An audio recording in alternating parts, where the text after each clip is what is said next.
Hello everyone, I hope you're good. I hope you've had a good start to the new year.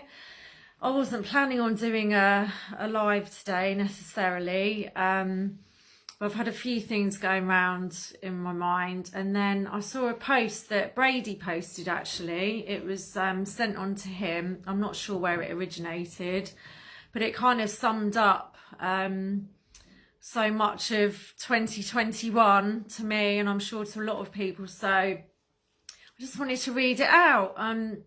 It's quite long, so bear with me, but I think you'll find it very pertinent. Goodbye 2021. The year people washed their hands with antibacterial hand wash for an airborne virus that isn't caused by bacteria. The year people avoided a virus by standing on "stand here" stickers. The year a virus could get through 3 V's. I'm using V's and other words for obvious reasons in this, so bear with me. The year a virus could get through 3 V's, but people believed it couldn't get through their homemade floral mask. The year people forgot that colds and flu existed and realised they weren't immortal. The year thousands of young people developed germophobia, OCD, anxiety, eating disorders, tics and Tourette's because of COVID hysteria and measures. The year a Church of England vicar faced the sack for hugging a mourner and singing without a face mask. The year people sat in a packed cinema with a mask on, which they lifted each time they ate a handful of popcorn. Popcorn saves lives. The year people were told to face the wall when standing in a lift to avoid eye contact and COVID. The year children were used as shields to protect adults. The year 400 elites flew their private jets to COP26 to preach to the world about cutting CO2 emissions. The year politicians told the public to avoid contact with others, but decided the rule didn't apply to them. The year healthy children were treated as sick and probed and prodded repeatedly to prove their health. The year millions around the world were pushed into poverty because of lockdowns. The year thousands of children around the world were abused behind closed doors during lockdowns. The year unions, teachers and ministers gathered maskless cheek to cheek in hundreds and partied like it's 1999 in an awards ceremony, while children were made to wear masks in school. The year education became conditional on politics of the day and children became pawns in political games with the unions.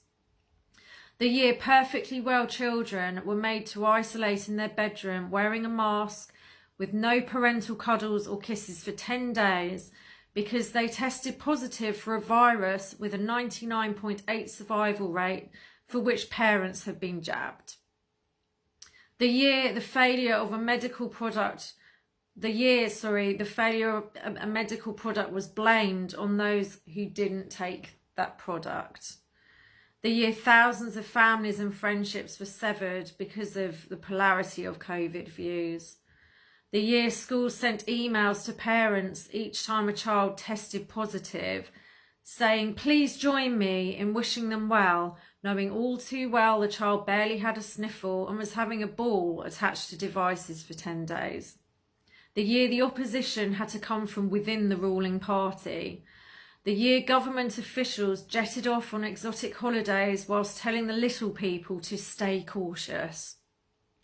The year 100-year-old scientific definitions were rewritten to suit the agenda. The year billions around the world chose conformity over sanity by doing things they knew all too well made no sense. And finally, the year Julian Assange got extradited to the US, but Tony Blair, the war criminal, was knighted. Please let 2022 see the return of common sense, logic, evidence, proportionality, perspective, humour and living life in love, not fear. Happy New Year, stay human. I think that's just perfect, and thank you very much whoever actually penned that originally. I'd imagine it's being shared everywhere, I hope so. The year billions around the world chose conformity over sanity. That's where we're at, isn't it? I've been thinking about, you know, the biggest betrayal I feel, and I would imagine many of, you know, us, you know, awake people, enlightened folk with all this, feel the same way about this betrayal. It's not, the biggest betrayal is from our own human family, really. Our brothers and sisters who have chosen this. You know, governments we've known are completely corrupt. You can't trust politicians. We've seen all the scandals. We know. And so I mean, while this is on another level, an absolute, you know, we're in another realm here, at the same time, we've never trusted governments, people in positions of power, huge corporations. You know, we've known all the corruption the world over. But this has been the biggest betrayal, I think, and the one that needs the most healing. It's not the betrayal by these systems that were designed and put in place to oppress us, to subjugate us, that many of us have been aware of on, you know, varying levels. It's the fact that so many of us, and we're talking friends and family here, that have been prepared to go along with this, and for it to be nearly 2 years on, or it is 2 years on pretty much now, isn't it? And to still be going along, even if they know that something's not right. And I think going into this year, for me personally, it's going through that grieving process.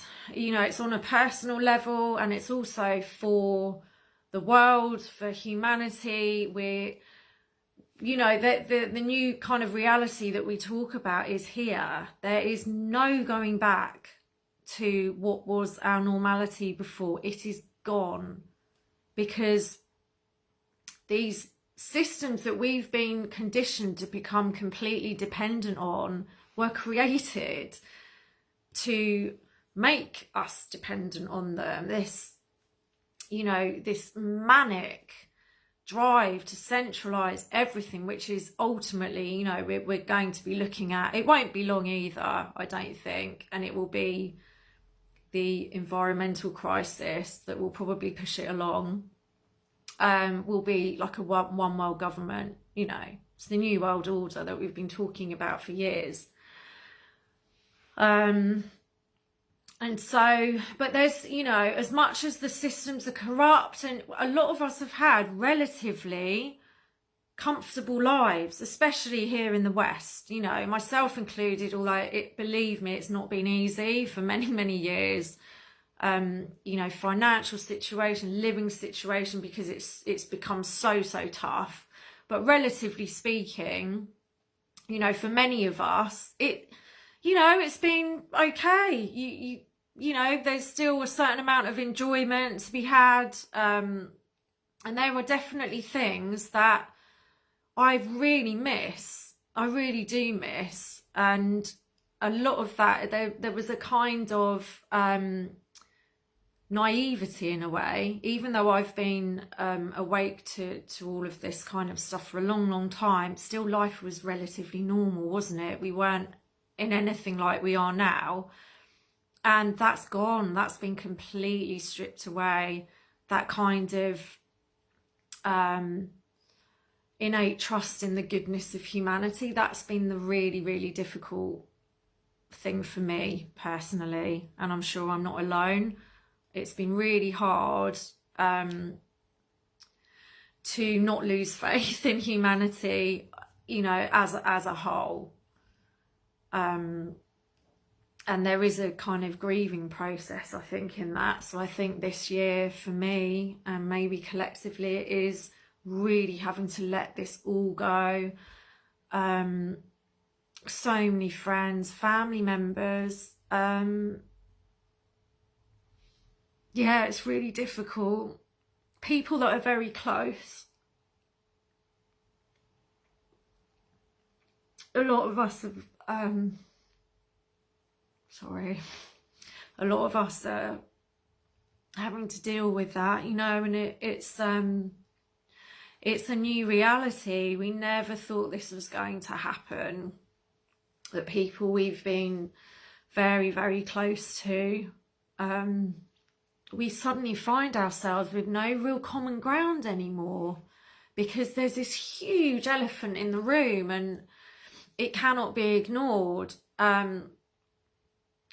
So anyway, I don't want to go on and on because that was quite long, but really, yeah, I just wanted to say, yeah, I think it's the time to start healing, you know. It's what I kind of refer to as radical acceptance. Brady talks a lot about the bigger space, and it's kind of it's along similar lines, you know, where we're here, we don't want to be, it's completely wrong, it's abhorrent, it's, you know, but the fact is we're here, so what am I going to do? It's kind of drawing that line in the sand again, getting clear, because we don't want to be in a perpetual state of grief and clinging on to a time that's gone now. I said yesterday that we really need to be focusing on what we want to create. This is where we are. We've now, through the stands and through all the different movements, the different things that are going on, we found each other. We've got more and more people joining us. So, you know, they're the new friends and family, and we need to just focus on that, you know. Okay, we're in this, but we're in it together, and we can heal, we can move on, and we are infinitely creative.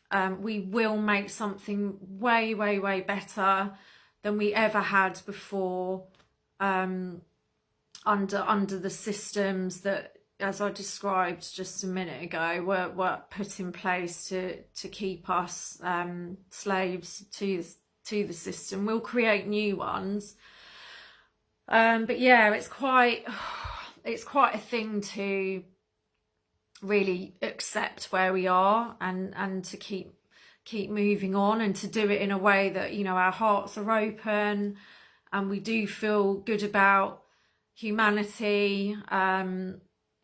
You know, maybe not certain individuals, but on the whole. And we do need to remember what a massive number's been done on people. The ones that aren't waking up to this already, it's not their journey, is it? Looking at things from the broader perspective, that's not their journey. It's not going to happen. All we can do is focus on what we're doing, keep going, and yeah, just keep standing together. Take solace in that. I do, because like I said, so many friends and family members that we've lost, and it doesn't have to mean that we're alone and lonely. There are people there. So that's it from me. I will speak to you soon. Sending lots of love. Take care. Peace.